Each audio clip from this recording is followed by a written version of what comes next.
Welcome. Today's question comes from one of my current students, and here's the question, jumping right into it. Should Christians practice pronoun hospitality when addressing those who identify as non-binary or transgendered? Okay, so we're going to try to give again a biblically based answer to this issue. This is something that's come up in our culture, and this is something that a lot of Christian people are having to deal with. How do I address people?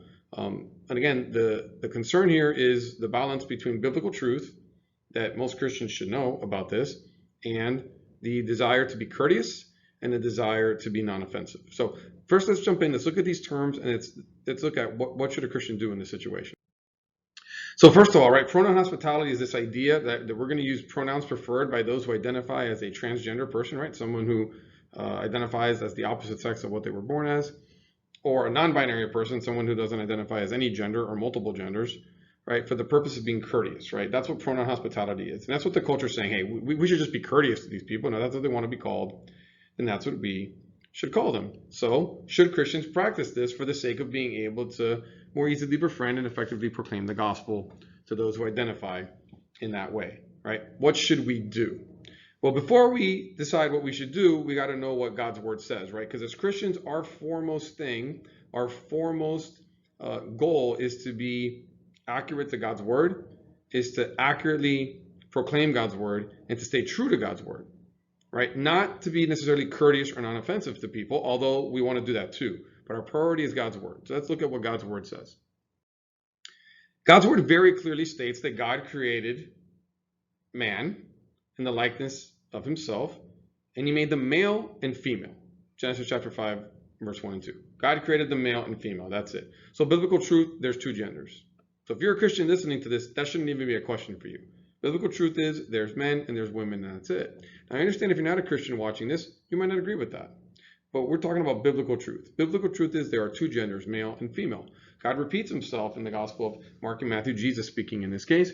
And he says, look, from the beginning, he made them male and female. And he even throws in the issue of marriage, procreation, okay, multiplying, right, fulfilling the creation mandate from Genesis chapter 1. There's a reason God made them male and female, with corresponding reproductive organs, with the ability to reproduce after our own kind. It all fits God's purpose. And so clearly, biblical truth is that there are two genders, male and female. So now we have the biblical truth. There is no argument about that biblical truth. So what do we do then? As a Christian, knowing that biblical truth, how do I address this very difficult question of, look, there's these people, they don't agree with this. They want to be called by pronouns that don't fit how God has created them, but I want to reach them with the gospel, and I want to be courteous to them, and I don't want to be needlessly offensive to them. So how do we handle that?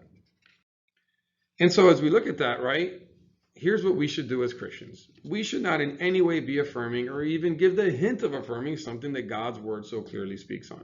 God's word clearly speaks about two genders. We should not in any way be affirming that there is a third gender or multiple genders or anything like that, right? No, there is not. There is male and there is female. So we have to stick to that. So then we have to say, well, how do we address people who aren't comfortable with the way they were designed? They're not comfortable being a male or a female as their birth sex. They identify as the other sex, or they identify as no sex or multiple sexes. How do we address them? Well, I would say that you address them by the pronouns that fit how they were born. You don't change that, because when you start dealing with pronouns, you're dealing with what they actually are, not what they want to be called, but what they are. You are implying that they are not what they were created as, and we should not be doing that as a Christian. Now I will say that personal names are different, right? Personal names are different. If some guy wants to be called Alice, I actually know guys called Alice. A personal name doesn't imply who they actually are. It doesn't imply anything about their birth sex. It's just what they want to be called. So if your friend wants to be called Alice and he's a boy and you feel comfortable calling that, go right ahead, okay? But I would not say a Christian should be using these pronouns that are opposite of how they were born. Always remember that we can be loving and stand firm in truth, and that the preeminent thing in all things is the proclamation of the gospel. And if your goal is to get the gospel to this person, the last thing you want to do is contradict God's word in such a simple way at the beginning of your gospel proclamation to this person. You're basically saying, I'm willing to go outside of God's word. I'm willing to go contrary to God's word to give you God's word, the gospel. And that just doesn't work. So I hope that helps. Any Christians out there wonder what we should do about these pronouns? If you're a Christian and you have any questions about that, please feel free to reach out. Feel free to leave a comment if you'd like.